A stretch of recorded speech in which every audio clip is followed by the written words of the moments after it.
মোদিজি আমাদের মধ্যে এসে গেছেন। আপনারা শান্ত হয়ে বসে পড়ুন। ওনার মূল্যবান বক্তব্য রাখবেন আপনাদের সামনে। আমাদের যুগ পুরুষ উনি আমাদের সামনে এসে গেছেন। সবাই শান্ত হয়ে বসুন। প্রথমে শান্ত হয়ে সবাই বসুন। এরপর সম্মানীয় ভারতবর্ষের প্রধানমন্ত্রী মোদিজিকে আমাদের প্রিয় সাংসদ জ্যোতির্ময় সিং মাহাতো সম্মান জানাচ্ছেন।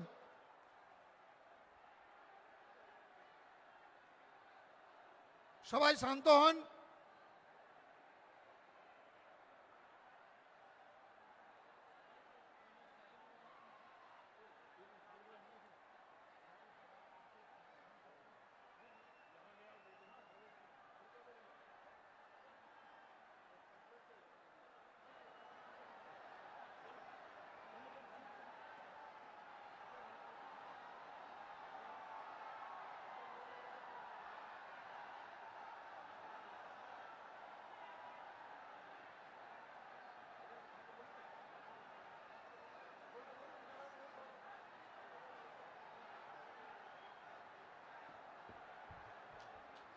শহীদ পরিবারের যে সকল সদস্য এখানে উপস্থিত আছেন সকলকে সম্মান জানাচ্ছেন ভারতের প্রধানমন্ত্রী আমাদের নরেন্দ্র মোদীজি, সবার প্রিয় প্রধানমন্ত্রী নরেন্দ্র মোদীজি।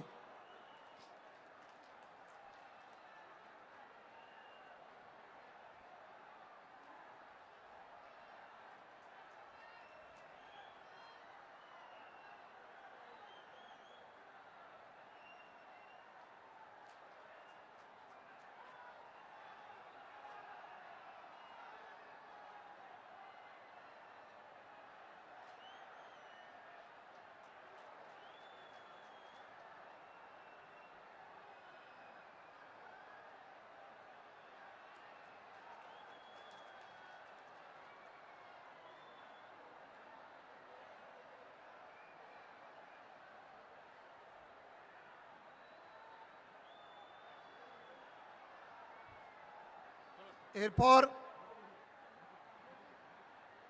সবাই শান্ত হয়ে বসে পড়ুন। আপনারা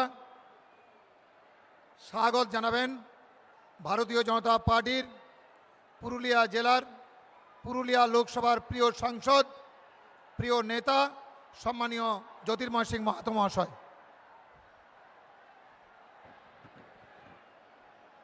भारत माता के भारत माता के जय श्री राम, जय श्री राम। आज के तो আমার ভাষণ দেওয়ার কিছু নেই। যে বিশ্ব দরবারের সবথেকে লোকপ্রিয় নেতা পুরুলিয়ার যে পুণ্যভূমিতে উপস্থিত হয়েছেন, ভারতবর্ষের এই শুধু নয় সারা পৃথিবীর সবথেকে লোকপ্রিয় নেতাকে এই জঙ্গলমহলের পুণ্যভূমি পুরুলিয়াতে আমি স্বাগত জানাচ্ছি। উপস্থিত আছেন কেন্দ্র সরকারের ক্যাবিনেট মন্ত্রী, ঝাড়খণ্ডের প্রাক্তন মুখ্যমন্ত্রী মাননীয় অর্জুন মুন্ডা মহাশয়, তাকেও আমি স্বাগত জানাচ্ছি। এক্ষুনি মঞ্চে এসে উপস্থিত হয়েছেন আমাদের রাষ্ট্রীয় সাধারণ সম্পাদক সম্মানীয় কৈলাস বিজয়বর্গীয়জি, তাকেও আমি স্বাগত জানাচ্ছি। উপস্থিত আছেন আমাদের রাঢ়বঙ্গ জোনের পর্যবেক্ষক তথা রাজ্যের অন্যতম সহসভাপতি সম্মানীয় রাজু ব্যানার্জি মহাশয়।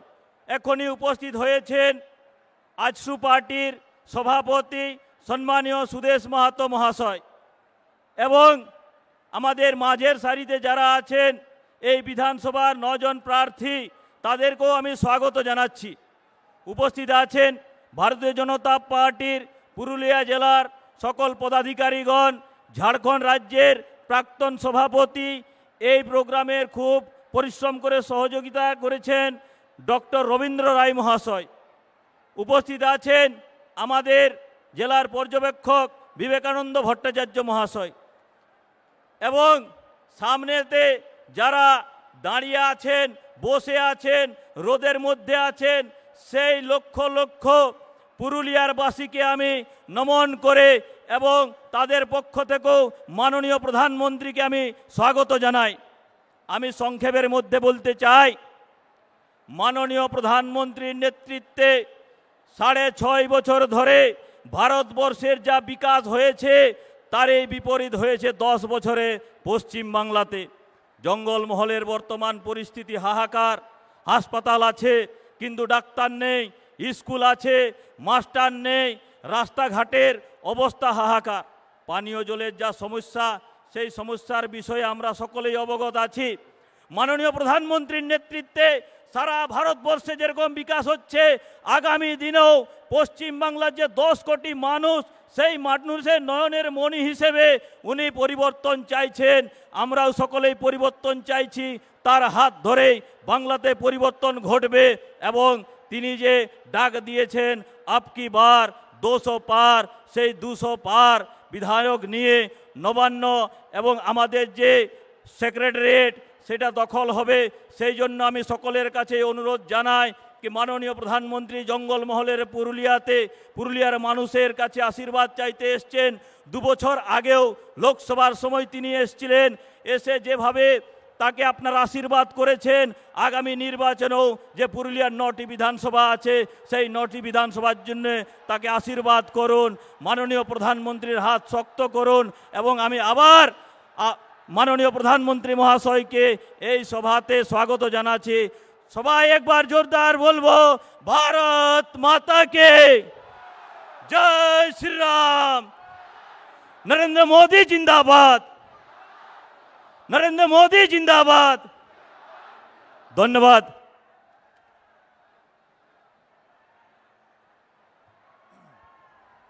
ধন্যবাদ আমাদের প্রিয় সাংসদ সম্মানীয় জ্যোতির্ময় সিং মাহাতো মহাশয়কে ওনার মূল্যবান বক্তব্য রাখার জন্য। এরপর আমরা যার বক্তব্য শুনব, আমাদের ভারতবর্ষের প্রিয় প্রধানমন্ত্রী, যশস্বী নেতা, আমাদের প্রিয় নেতা, বিশ্ব নেতা, জননেতা, আমাদের সবার হৃদয়ে যিনি বাস করেন, মাননীয় সম্মানীয় নরেন্দ্র মোদীজি মহাশয়।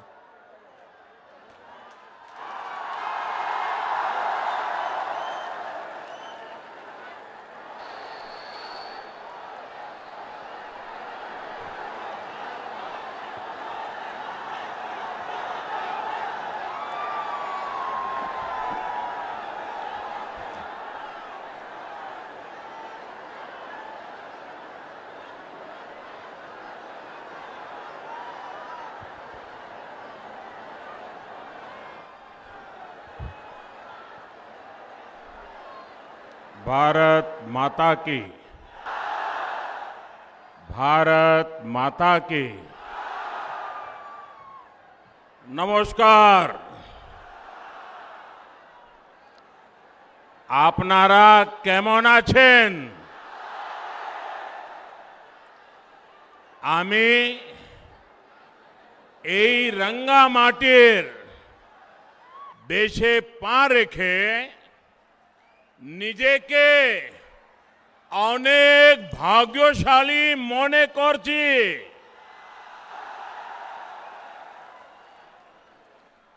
मेरे लिए ये बहुत सुखद है कि आज जब देश आजादी का अमृतोत्सव मना रहा है, तब मैं जंगल महल की इस पवित्र धरती पर आने का मुझे सौभाग्य मिला है। ऋषि निवारण चंद्र, मानभूम केसरी अतुल चंद्र घोष, मानभूम जननी लावण्या प्रभा घोष की इस कर्म भूमि को मेरा शत शत प्रणाम। भगवान बिरसा मुंडा, सिद्धू कान्हा, पंडित रघुनाथ मुर्मू, अनेक विध ऐसे राष्ट्र नायकों को मैं आज आदरपूर्वक नमन करता हूं, उन महापुरुषों को वंदन करता हूं। ये धरती भगवान राम और मां सीता के वनवास की भी साक्षी रही है। ये ऐसी धरती है जहां अयोध्या पर्वत है, सीता कुंड है। इतना ही नहीं, अयोध्या नाम से ग्राम पंचायत भी है। कहते हैं कि वनवास के दौरान जब मां सीता को प्यास लगी थी तो राम जी ने जमीन पर बाण मारकर पानी की धारा निकाल दी थी। सोचिए तब पुरलिया में भूजल की क्या स्थिति रही होगी। और ये विडंबना है कि आज पुरलिया में पानी का संकट ये बहुत बड़ी समस्या है। यहां के किसानों को, मेरे आदिवासी वनवासी भाई बहनों को इतना पानी भी नहीं मिलता कि वो सही से खेती कर सकें। यहां की महिलाओं को पीने के पानी के इंतजाम के लिए बहुत दूर तक पैदल चलकर जाना पड़ता है। पहले वामपंथियों की सरकार और फिर टीएमसी सरकार ने यहां पर उद्योग धंधे पनपने नहीं दिए। फिर यहां जितना सिंचाई के लिए काम होना चाहिए था वो भी नहीं हुआ। कम पानी की वजह से पशुओं को पालने में जो दिक्कत होती है वो भी मैं भली भांति जानता हूं। खेती किसानी को अपने हाल पर छोड़कर टीएमसी सरकार सिर्फ अपने खेल में ही लगी रही। इन लोगों ने पुरलिया को दिया है जल संकट से भरा जीवन। इन लोगों ने पुरलिया को दिया है पलायन। इन लोगों ने पुरलिया के गरीबों को दिया है भेदभाव भरा शासन। इन लोगों ने पुरलिया की पहचान बनाई है देश के सबसे पिछड़े क्षेत्र के रूप में। ये लोग कैसे काम करते हैं इसका बहुत बड़ा उदाहरण है Purulia piped water supply project. 8 साल हो गए ये अब तक अधूरा पड़ा है। साहेब बांध सरोवर की स्थिति भी आपके सामने है। यहां के किसानों को, यहां के लोगों को इसका जवाब कौन देगा दीदी?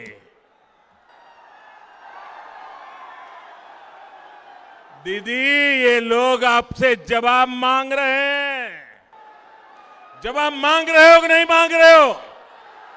दीदी ने जवाब देना चाहिए कि नहीं देना चाहिए?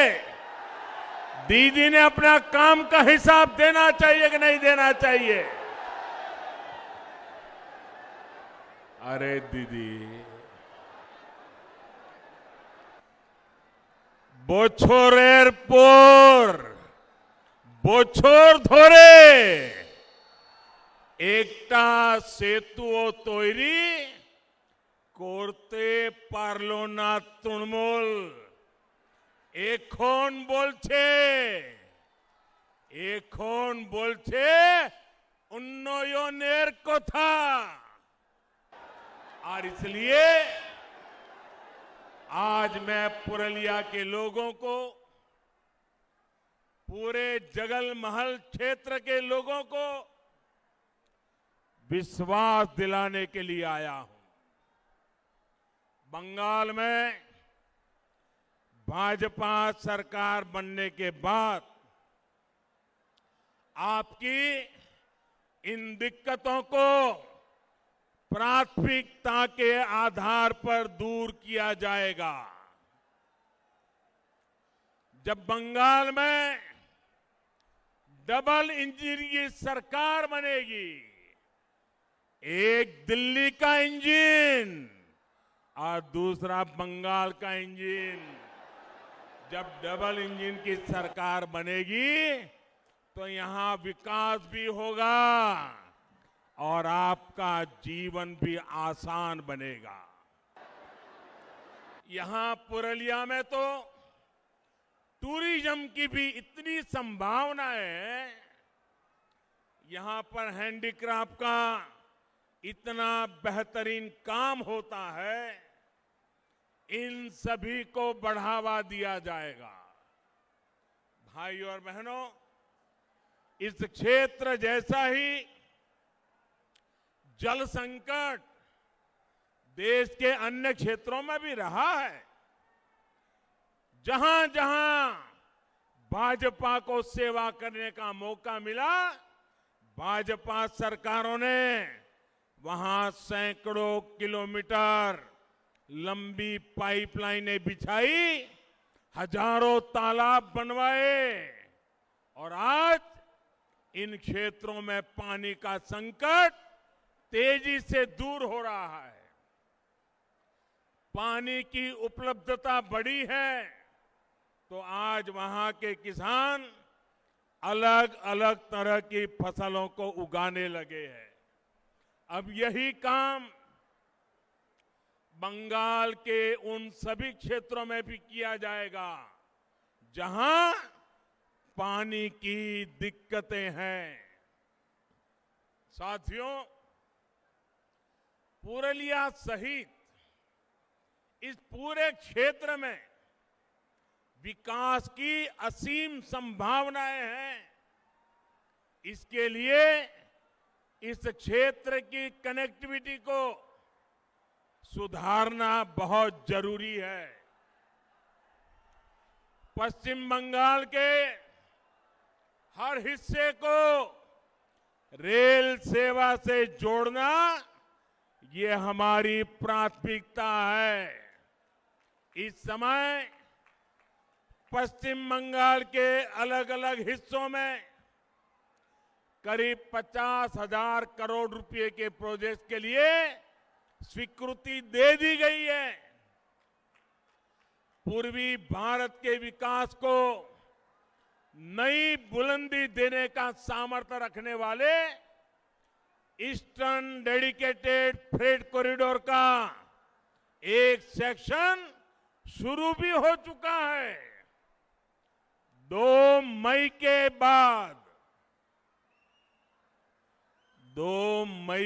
बाद यहां जब भाजपा सरकार बनेगी तो पश्चिम बंगाल में जो डानकुनी तक का सेक्शन है उस पर भी तेजी से काम शुरू कर दिया जाएगा।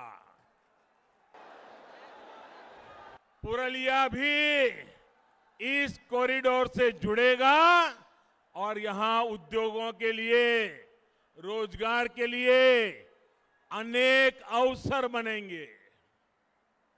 रेल के अलावा रोड कनेक्टिविटी को भी सशक्त किया जा रहा है। इस वर्ष के केंद्र सरकार के बजट में पश्चिम बंगाल में हाईवे का सिस्टम मजबूत करने के लिए हजारों करोड़ रुपयों की भी विशेष व्यवस्था की गई है। साथियों, 2 मई के बाद जब यहां भाजपा सरकार बनेगी तो पुरलिया सहित इस पूरे क्षेत्र में ऐसी व्यवस्थाएं बनाई जाएगी ताकि लोगों को पलायन के लिए मजबूर न होना पड़े।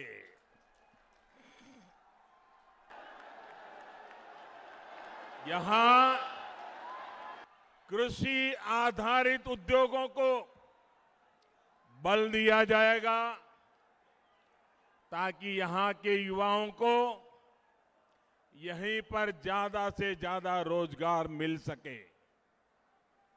दलित, आदिवासी, पिछड़े इलाकों के हमारे युवा भी रोजगार के अवसरों से जुड़ सके, इसके लिए अनेक कौशल विकास पर और ज्यादा फोकस किया जाएगा। यहां के छाऊ कलाकारों, यहां के हस्तशिल्पियों को कमाई और मान सम्मान से जुड़ी दूसरी सुविधाएं मिले, ये सुनिश्चित किया जाएगा। साथियों, पुरलिया और जगलमहल के सामर्थ्य के साथ हमेशा अन्याय किया गया है। मैं आपका दुख, आपकी तकलीफ दिल्ली में रहते हुए भी भली भांति समझता हूं, इसलिए इसे दूर करने का भरोसा आपको मैं दे रहा हूं। मैं जानता हूं किस तरह यहां के युवाओं का हक तुष्टीकरण के नाम पर आपसे छीन करके, आपके अधिकार का आपके छीन करके किसी और को दे दिया गया। मैं जानता हूं किस तरह ओबीसी समुदाय से आने वाले मेरे अन्य भाई बहनों के साथ यहां पर विश्वासघात किया गया है। मां माटी मानुष की बात करने वाली दीदी को अगर दलितों, पिछड़ों, आदिवासियों, वनवासियों के प्रति ममता होती तो वो ऐसा कभी नहीं करती। यहां तो दीदी की निर्मम सरकार ने माओवादियों की एक नई नस्ल बना दी है जो टीएमसी के माध्यम से गरीबों का पैसा लूटती है, गरीबों के हकों को लूटती है। पूरा बंगाल जानता है, कोयला माफिया, बालू माफिया, इन लोगों को किसका संरक्षण मिला हुआ है। अपने राजनीतिक लाभ के लिए दीदी की सरकार माओवादी हिंसा को भी बढ़ावा देती है और इन सब का नुकसान उठाना पड़ता है आपको, मेरे गरीब भाइयों बहनों को, मेरे नौजवानों को, मेरी माताओं बहनों को, यहां की महिलाओं को, यहां के बच्चों को। और इसलिए आज बंगाल की जनता कह रही है, आज बंगाल की जनता कह रही है, एक एक बंगाली कह रहा है, अत्याचार अनेक करेছো दिदी, ভয় দেখানোই তোমার অস্ত্র, রুখে দাঁড়াবে এবার বাংলার মানুষ, মা দুর্গার আশীর্বাদে করবে তোমায় পরাস্ত।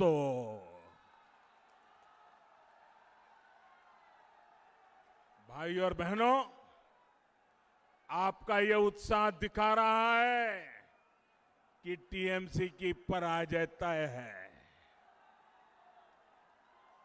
तय है ना? तय है ना? इस बार बंगाल में सिंडिकेट वालों की पराजय होगी। इस बार बंगाल के चुनाव में कटमनी वालों की पराजय होगी। इस बार बंगाल के चुनाव में तोलबाजों की पराजय होगी। पश्चिम बंगाल में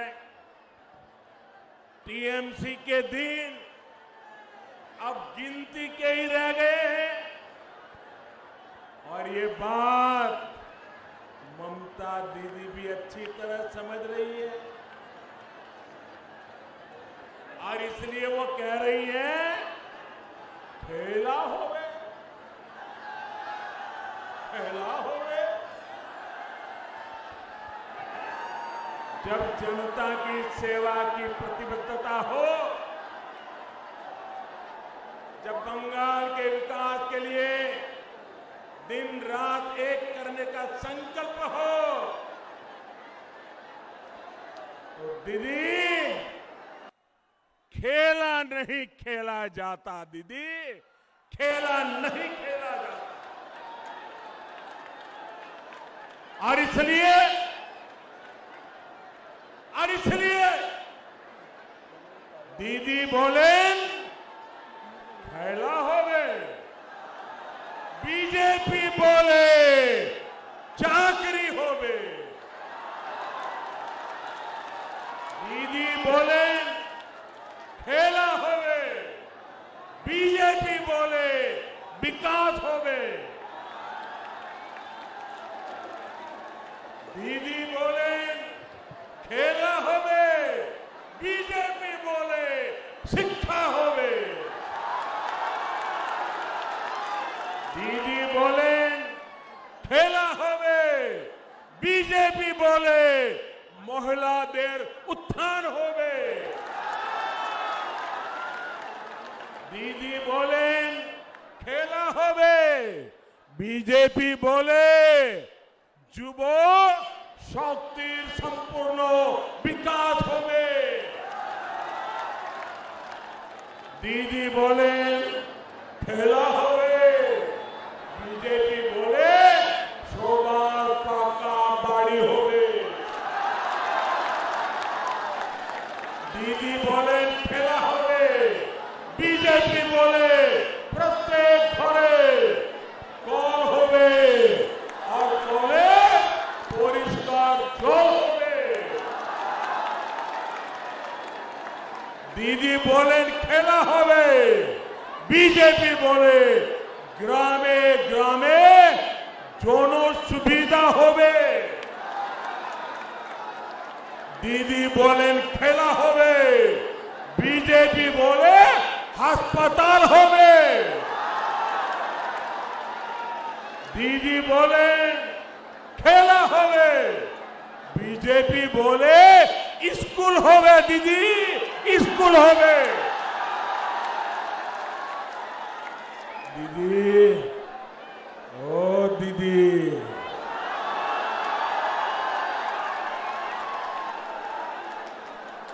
বাংলার ভাই বোনেদের চিন্তার খেলা আপনি 10 বছর খেলেছেন।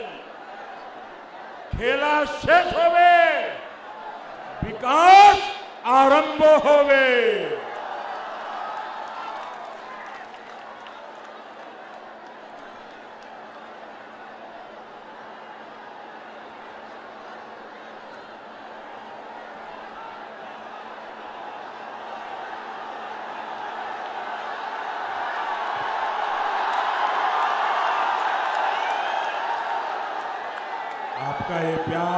आपका ये आशीर्वाद, ये बंगाल का मिजाज है। साथियों,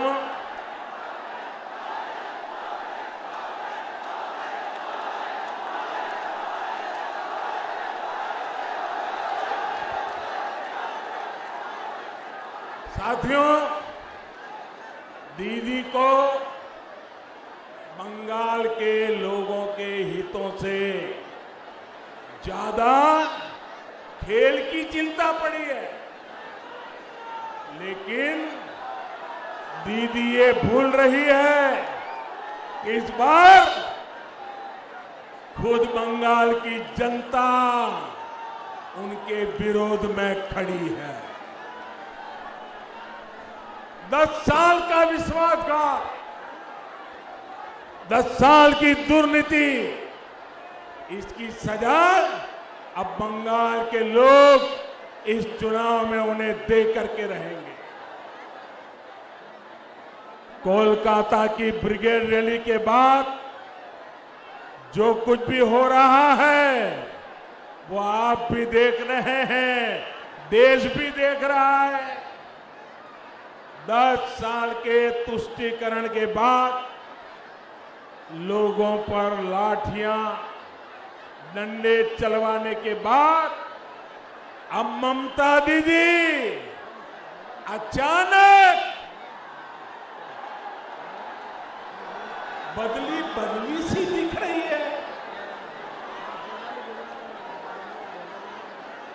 ये हृदय परिवर्तन नहीं है, ये हारने का डर है।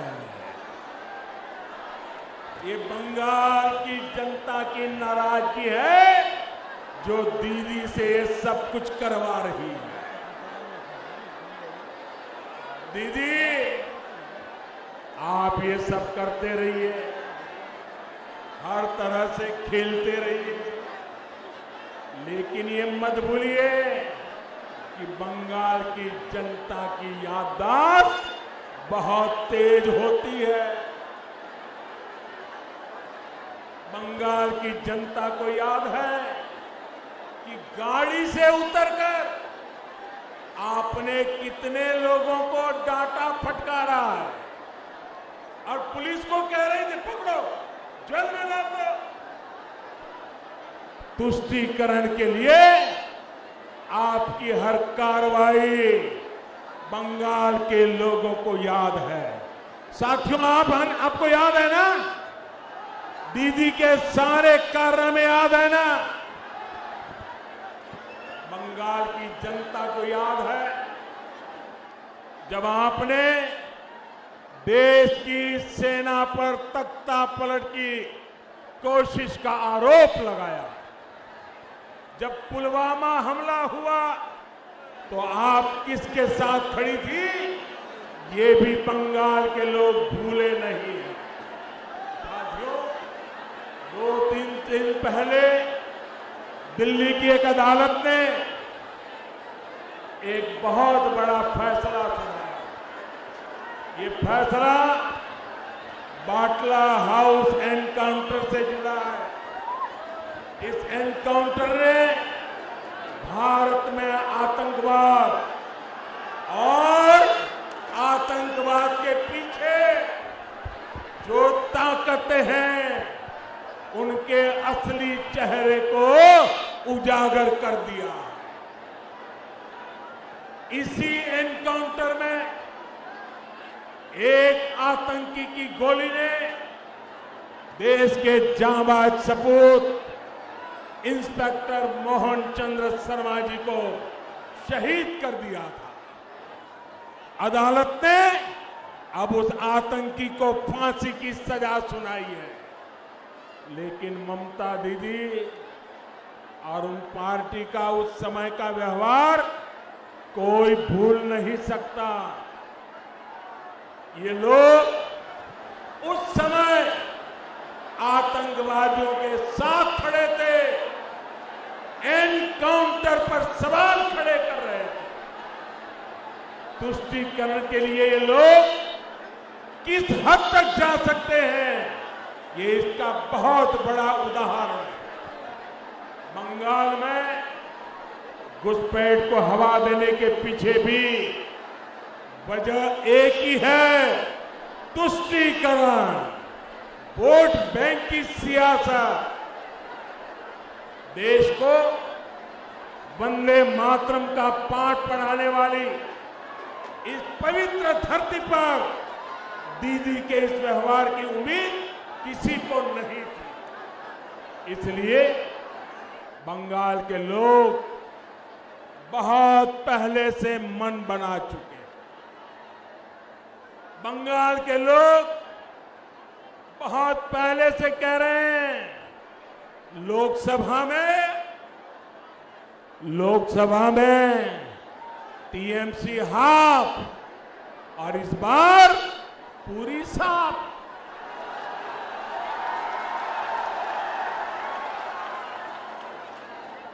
लोगों का ये इरादा देख दीदी अपनी खींच मुझ पर निकाल रही है।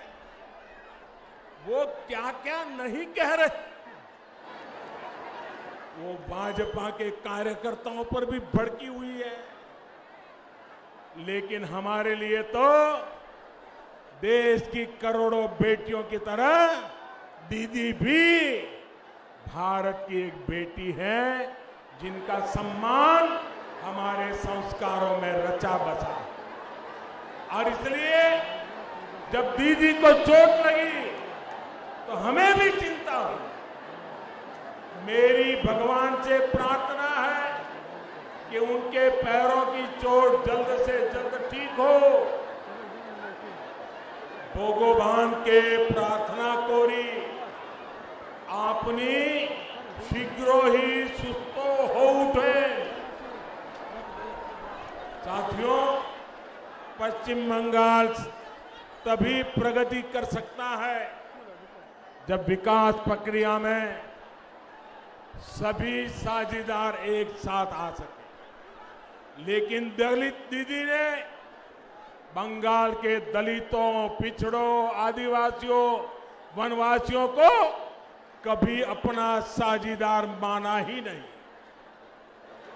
बीते 10 सालों में कट, कमीशन और तोलाबाजी कल्चर का सबसे बड़ा नुकसान बंगाल के गरीब, बंगाल के दलित, बंगाल के वंचित, बंगाल के आदिवासी को ही हुआ है। यहां जो लाखों गरीबों को पक्के घर मिल रहे हैं, उसमें भी टीएमसी के तोलाबाज हर कदम पर अड़ंगा लगाते हैं।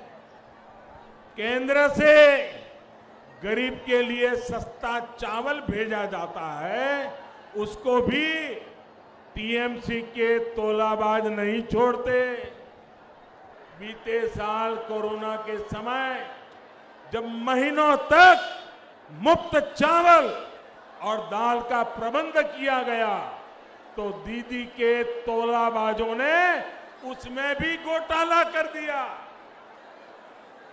साथियों, आप याद करिए, जब अम्फान साइक्लोन आया और बंगाल की जनता राज्य सरकार की ओर उम्मीद लगाए देख रही थी, तो दीदी ने क्या किया था? अगर सहायता राशि चाहिए तो एक हिस्सा पार्टी ऑफिस में जमा करवाइए, अगर नुकसान न भी हुआ हो तो भी आपको सहायता राशि मिल सकती है। बल्कि एक ही शर्त है, पहले पार्टी ऑफिस में पैसे जमा करके आ जाइए। जरा सोचिए, ऐसी आपदा में भी टीएमसी की कटमनी चलती रही। साथियों, इस क्षेत्र के हमारे संथाल भाई बहन, अन्य आदिवासी साथी वन अधिकारों को लेकर, कृषि उत्पादों के सही मूल्य को लेकर कब से मांग कर रहे हैं, लेकिन दीदी ने उनकी बातों पर भी ध्यान नहीं दिया। खेती और वन उत्पादों पर निर्भर रहने वाले हमारे आदिवासी साथियों को ममता दीदी ने अपने हाल पर छोड़ दिया। जबकि भाजपा सरकार कहीं भी हो, केंद्र में हो या राज्य में, आदिवासी हितों की रक्षा, उनके बच्चों का कल्याण, ये हमारी सबसे पहली प्राथमिकता में रहा है। साथियों, ये अटल जी की ही सरकार थी जिसने आदिवासी हितों की रक्षा को और उनके कल्याण के लिए अलग से एक मंत्रालय बनाया था, आदिवासियों का अलग मंत्रालय। आदिवासी हितों के लिए केंद्र सरकार ने अलग बजट बनाया, अनेक योजनाएं शुरू की गई है। बंगाल में 36 लाख से ज्यादा उज्ज्वला के गैस कनेक्शन दलित, आदिवासी और पिछड़े परिवारों को मिले हैं। वन उत्पादकों की एमएसपी बढ़ाने के साथ ही हमारी सरकार ने वन उपज की संख्या में भी वृद्धि की है। इस वर्ष के केंद्रीय बजट में भी आदिवासी क्षेत्रों की पढ़ाई, दवाई और कमाई के लिए बहुत बड़ा प्रावधान किया गया है। केंद्र सरकार ने दलित परिवारों, एससी परिवारों के बच्चों को पढ़ाई और कमाई के बेहतर अवसर देने के लिए आर्थिक मदद बहुत ज्यादा बढ़ाई है। डबल इंजन की सरकार बनने के बाद इसका लाभ बंगाल के लाखों दलितों, लाखों मेरे आदिवासी बच्चों को भी होगा। आदिवासी बच्चों को अच्छी शिक्षा मिले, इसके लिए सैकड़ों एकलव्य स्कूल खोले जा रहे हैं। यहां का एकलव्य स्कूल भी गरीब आदिवासी बच्चों का भविष्य बनाने के लिए काम करेगा। स्वतंत्रता आंदोलन में आदिवासी महापुरुषों ने योगदान का गौरवगान, उनके त्याग, तपस्या और बलिदान का गौरवगान, इसको आने वाली पीढ़ियां याद रखे, आदिवासी वीर पुरुषों को याद रखे, इसलिए उनके म्यूजियम भी बनाए जा रहे हैं। साथियों, युवाओं को रोजगार यहां बनने वाली भाजपा सरकार की सर्वोच्च प्राथमिकताओं में से एक होगा। यहां की भर्ती परीक्षाओं में जो खेल टीएमसी सरकार ने खेले हैं, वो सारे खेल बंद किए जाएंगे। जो युवा जो शिक्षक परीक्षा देने के बाद बरसों से इंतजार कर रहे हैं, उनकी मुश्किलें भी दूर की जाएगी। राज्य सरकार में जो कर्मचारी कॉन्ट्रैक्ट पर है, सभी की स्किल और ज्यादा बढ़े, वो और अच्छी तरह से बंगाल के विकास में योगदान कर सके, इस पर भी बहुत जोर दिया जाएगा। राज्य सरकार के जो बाकी कर्मचारी हैं, उन्हें भी ममता सरकार द्वारा अनेक सुविधाओं और मानदेयों से वंचित रखा गया है। भाजपा सरकार में ये सारी विसंगतियां दूर की जाएगी। साथियों, भाजपा की केंद्र सरकार की नीति है डीबीटी यानी डायरेक्ट बेनिफिट ट्रांसफर। पश्चिम बंगाल में दीदी सरकार की नीति है टीएमसी यानी ट्रांसफर माय कमीशन। हम डीबीटी वाले हैं जो डायरेक्ट बेनिफिट ट्रांसफर की बात करते हैं, वो टीएमसी ट्रांसफर माय कमीशन में ही डूबे हुए। यहां आयुष्मान योजना क्यों नहीं लागू हुई? क्योंकि ट्रांसफर माय कमीशन नहीं हो पाया। यहां किसानों के बैंक खातों में हजारों रुपए जाने से क्यों रोक दिया गया? क्योंकि ट्रांसफर माय कमीशन नहीं हो पाया। अब आप ही बताइए साथियों, पश्चिम बंगाल में भाजपा सरकार चाहिए कि नहीं चाहिए? पश्चिम बंगाल का विकास चाहिए कि नहीं चाहिए? पश्चिम बंगाल के नौजवानों का भविष्य चाहिए कि नहीं चाहिए? पश्चिम बंगाल के आदिवासियों को हक मिलना चाहिए कि नहीं मिलना चाहिए? पश्चिम बंगाल की माताओं बहनों को सम्मान मिलना चाहिए कि नहीं मिलना चाहिए? बस आपका यही जोश हर सिंडिकेट, हर टोला बाज का होश उड़ा रहा है। और इसलिए दीदी को आपके जनधन बैंक खातों से डर लगता है। बंगाल में खुले करोड़ों जनधन खाते, आपका हक आपको ही मिले इसकी गारंटी है। दीदी दीदी दीदी चांद चोरीर खेला चलते थाको, आमरा चाहिए खेला शेष हो। और इसलिए आज पुरुलिया के लोगों का, जगल महल का, बंगाल का दीदी को संदेश साफ है, चूरीर खेला छोड़बे ना, छोड़बे ना। मेरे साथ बोलिए, चूरीर खेला छोड़बे ना, छोड़बे ना। चूरीर खेला, चूरीर खेला, चूरीर खेला। अरे दोनों हाथ ऊपर करके पूरी ताकत से बोलिए, चूरीर खेला, चूरीर खेला। साथियों, आपकी ये गर्जना बताती है कि दीदी सरकार जाने का काउंटडाउन शुरू हो चुका है। अब बंगाल के भ्रष्टाचार से, कुशासन से मुक्त होने का समय आ गया है। क्या हालत बना दी है दीदी ने बंगाल की। क्राइम है, क्रिमिनल है, लेकिन जेल में नहीं है। माफिया है, घुसपैठिए हैं, लेकिन खुलेआम घूम रहे हैं। सिंडिकेट है, स्कैम है, लेकिन कार्रवाई नहीं होती है। साथियों, आज मुझे वो परिवार आशीर्वाद देने आए हैं जिन्होंने दीदी के अत्याचारों को सहा है। किसी ने अपने को खोया है, परिवार के लोग शहीद हो गए हैं।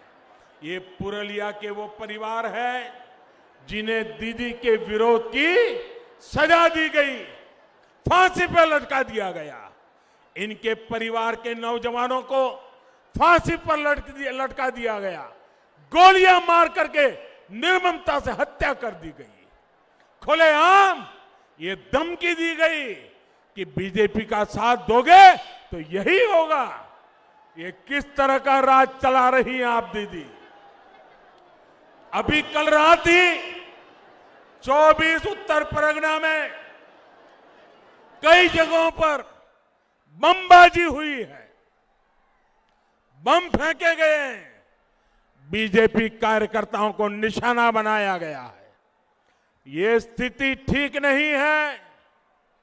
ये बदले की, ये हिंसा, ये अत्याचार, ये माफिया राज और नहीं चलेगा। मैं स्थानीय प्रशासन से भी कहूंगा, बंगाल की पुलिस से आग्रह करूंगा, संविधान को सर्वोपरि रखे, लोकतंत्र को सर्वोपरि रखे। मैं बंगाल के लोगों को विश्वास दिलाता हूं, हर भाजपा कार्यकर्ता को विश्वास दिलाता हूं, 2 मई को बीजेपी की सरकार बनने के बाद हर अत्याचारी पर कानून के मुताबिक कार्रवाई होगी।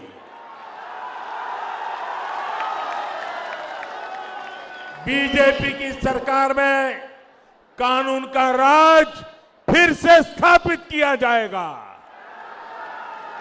क्रिमिनल, माफिया और भ्रष्टाचारी को कानून जेल के हवाले करके रहेगा। मेरे प्यारे भाइयों बहनों, हमारे लिए जनता जनार्दन ही ईश्वर का रूप है। 130 करोड़ देशवासी यही हमारे परमात्मा है। उनकी प्रतिष्ठा, उनका पराक्रम, उनकी सेवा के लिए हम जी जान से जुटे हैं। हम रामकृष्ण परमहंस की सीख को जीवन में उतारने वाले रामकृष्ण परमहंस देव ने कहा था, जीव में ही शिव को देखो। हम जीव में ही शिव को देख करके 130 करोड़ देवता रूप देशवासियों की सेवा करने में लगे हुए हैं। हम सबको मिलकर गुरुदेव रविंद्रनाथ ठाकुर, नेताजी सुभाष चंद्र बोस, स्वामी विवेकानंद जैसे महान व्यक्तित्वों के सपनों को, उन सपनों को साकार करते हुए सोनार बांग्ला का फिर से निर्माण करना है। वो सोनार बांग्ला जहां बंगाल के स्वर्णिम गौरव का समावेश होगा और आत्मनिर्भर का सामर्थ्य होगा। वो सोनार बांग्ला जहां हर गरीब, मजदूर, आदिवासी, किसान भाई बंधु एक सम्मानित जीवन जिए। वो सोनार बांग्ला जहां की मां, बहन, बेटी सब सुरक्षित और भय मुक्त रहे। वो सोनार बांग्ला जहां के युवाओं के पास शिक्षा और रोजगार के भरपूर अवसर हो। वो सोनार बांग्ला जहां उद्योगों की कोई कमी न हो। वो सोनार बांग्ला जहां तौलाबाजी, कटमनी, सिंडिकेट जैसे भ्रष्टाचार के लिए कोई जगह न हो। वो सोनार बांग्ला जहां गुंडे, अपराधी, उग्रवादियों की जगह जेल में हो, सड़कों पर न हो। वो सोनार बांग्ला जहां सबके पास एक आवास हो, हर घर सब जाल पहुंचे, आयुष्मान भारत का साथ रहे। आज पूरा बंगाल हमारी भारतीय जनता पार्टी के साथ मिलकर इसी सोनार बांग्ला के पुनर्निर्माण के लिए संकल्पबद्ध है। मैं देख रहा हूं बंगाल की यह धरती सोनार बांग्ला का अब और इंतजार नहीं कर सकती। इसलिए अब यह तय हो गया है 2 मई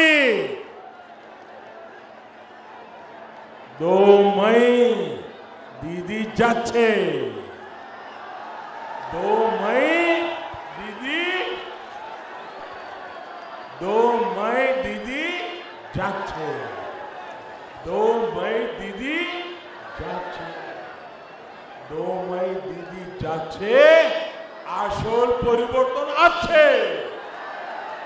আসল পরিবর্তন আছে। इस बार भय नहीं, सिर्फ जॉय। भय नहीं, सिर्फ जॉय। पश्चिम बांग्लार मानुषेर जॉय।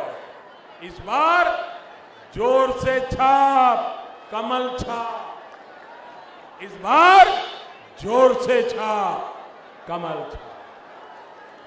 आपका एक एक वोट डबल इंजन की ताकत बनेगा।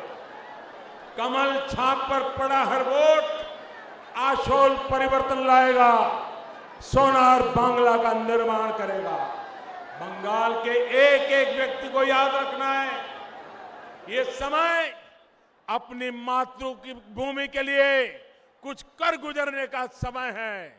ये हमारे बंगाल को कुशासन से मुक्त करने का समय है। ये दमनकारी अत्याचारी शासन से बंगाल को मुक्त करने का समय है। ये अपने आदर्शों और विचारों के लिए पूरी ताकत लगा देने का समय है।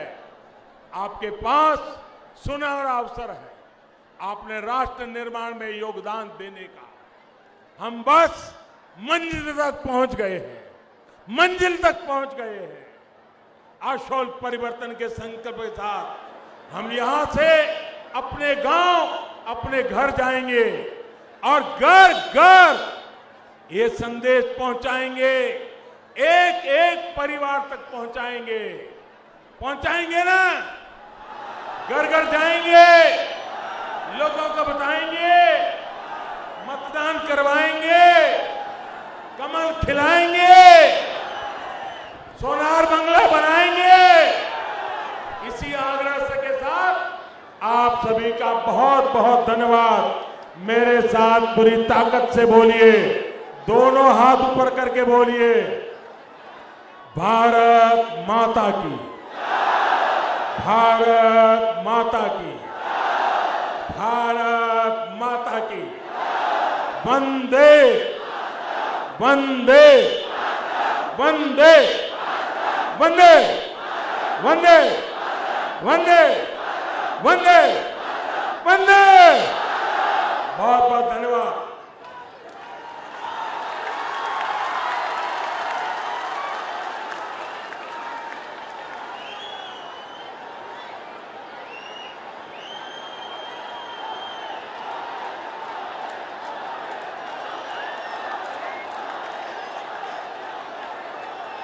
ধন্যবাদ ভারতের প্রধানমন্ত্রী, প্রিয় নেতা, বিশ্ব নেতা মাননীয় নরেন্দ্র মোদীজিকে ওনার সুন্দর বক্তব্য রাখার জন্য, মূল্যবান বক্তব্য রাখার জন্য। আমরা মঞ্চের সমস্ত নেতৃত্ববর্গকে সম্মান জানিয়ে এবং কর্তব্যরত পুলিশ প্রশাসন থেকে শুরু করে প্রশাসনের সমস্ত ব্যক্তিকে, সাংবাদিক বন্ধুগণকে এবং সমস্ত ভারতীয় জনতা পার্টির কার্যকর্তাগণ যারা এসেছেন সবাইকে ধন্যবাদ জানিয়ে আজকের সভার কাজ এখানেই সমাপ্তি ঘোষণা করা হচ্ছে।